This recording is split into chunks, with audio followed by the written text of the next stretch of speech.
Assalamualaikum warahmatullahi wabarakatuh. Perkenalkan, nama saya Muhammad Handoko, NIM 10 12 100 89 dari kelas TIF 21B, mahasiswa dari ITS NU Pekalongan, Prodi Informasi.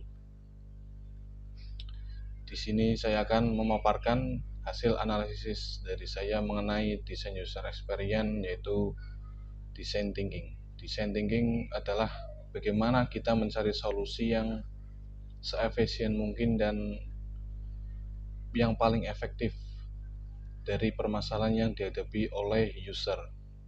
Lanjut ke pembahasannya. Sejak lama yang dikeluhkan pasien saat melakukan berobat di rumah sakit, klinik, dan puskesmas adalah soal lamanya pasien menunggu giliran diperiksa dan saat mengantri mengambil obat.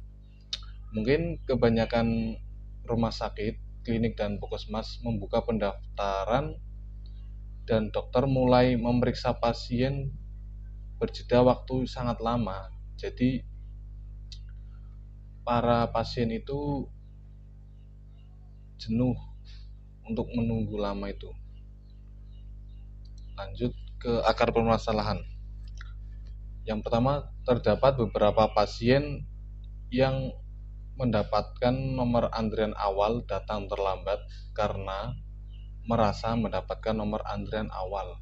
Yang kedua, terdapat beberapa pasien walaupun mendapatkan nomor antrian akhir datang lebih awal. Yang ketiga, pasien yang mendapatkan nomor antrian awal sering kesal karena harus menunggu pasien yang sedang diperiksa oleh dokter, padahal pasien tersebut mendapatkan nomor antrian akhir namun datangnya lebih awal. Yang keempat, begitu pula dengan pasien dengan nomor antrian akhir yang harus menunggu lama karena tidak mengetahui kapan waktu periksa bagi dirinya. Untuk menjawab dari permasalahan tersebut, kita lanjut. Apa yang menjadi alasan pasien dengan nomor awal datang terlambat? Mungkin pendaftaran atau pengambilan nomor antrian dibuka lebih awal dibanding dengan jam praktek dokter, sehingga orang yang telah mendapatkan nomor antrian awal memilih pergi atau pulang sembari menunggu jam praktek dokter terbuka. Yang kedua, apa yang membuat pasien nomor antri akhir datang awal? Sudah kita ketahui mengapa nomor yang mendapatkan nomor antrian akhir datang lebih awal, karena semua pasien ingin mendapatkan nomor antrian awal dan ingin segera diperiksa lebih awal. Yang ketiga, bagaimana perasaan pasien dengan nomor antri awal tetapi didahului oleh pemilik nomor antri akhir? Pasien dengan nomor antri awal merasa tidak mendapatkan pelayanan yang seharusnya karena tidak dilayani dengan sesuai nomor antri. Mungkin kesal dan merasa dicurangi begitu. Yang keempat, mengapa pasien dengan nomor antri akhir datang lebih awal? Yaitu pasien dengan nomor antri akhir tidak mengetahui waktu pasti dirinya dipanggil dan diperiksa oleh dokter. Lanjut, untuk dari permasalahan tersebut ada beberapa ide atau mungkin menjadi solusi. Yang pertama itu membuat website agar pasien bisa melakukan pendaftaran secara online dan offline. Di dalam website tersebut disediakan database pasien. Jadi pasien itu sudah bisa mengecek sudah berapa kali periksa di rumah sakit tersebut atau di klinik tersebut.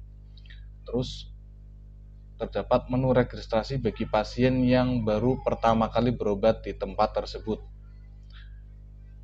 Terus terdapat nomor antrian pasien yang mendaftar secara offline dan online bisa disesuaikan nomor antriannya. Jadi antara pasien yang mendaftar offline dan online itu urut, bisa jadi satu. Pada nomor antrian diberikan waktu periksa agar pasien yang mendapatkan nomor antrian awal atau akhir mengetahui kapan pasien tersebut akan diperiksa oleh dokter. Jadi sudah pasti kapan pasien itu akan diperiksa. Yang kedua, waktu pembukaan pendaftaran pasien atau pengambilan nomor antrian pasien dengan jam praktek pasien dengan jam praktek dokter seharusnya dilakukan bersamaan agar tidak terjadi pasien menumpuk di bagian pendaftaran dan pasien bisa menunggu lama. Ini bisa mencegah pasien yang mendapatkan nomor antrian awal tidak pulang atau pergi, sehingga pasien yang mendapatkan nomor antrian terakhir tidak menunggu lama dan diharapkan proses bisa berjalan dengan cepat. Yang ketiga, penambahan petugas pendaftaran dan petugas medis agar pelayanan pasien bisa berjalan lebih cepat. Jadi mungkin kebanyakan rumah sakit, klinik, dan sarana prasarana yang itu kekurangan tenaga dalam untuk melayani pasien atau user. Yang keempat, jika pasien mendapatkan nomor antrian awal namun datang terlambat, nomor dari pasien tersebut sudah terlewat, maka pasien tersebut diharuskan mengambil nomor antrian yang baru, agar tidak memperhambat proses pemeriksaan yang sudah berjalan. Pemeriksaan pasien yang sudah dijalankan itu tidak terhambat karena oleh pasien yang mendapatkan nomor antrian awal namun datang terlambat itu.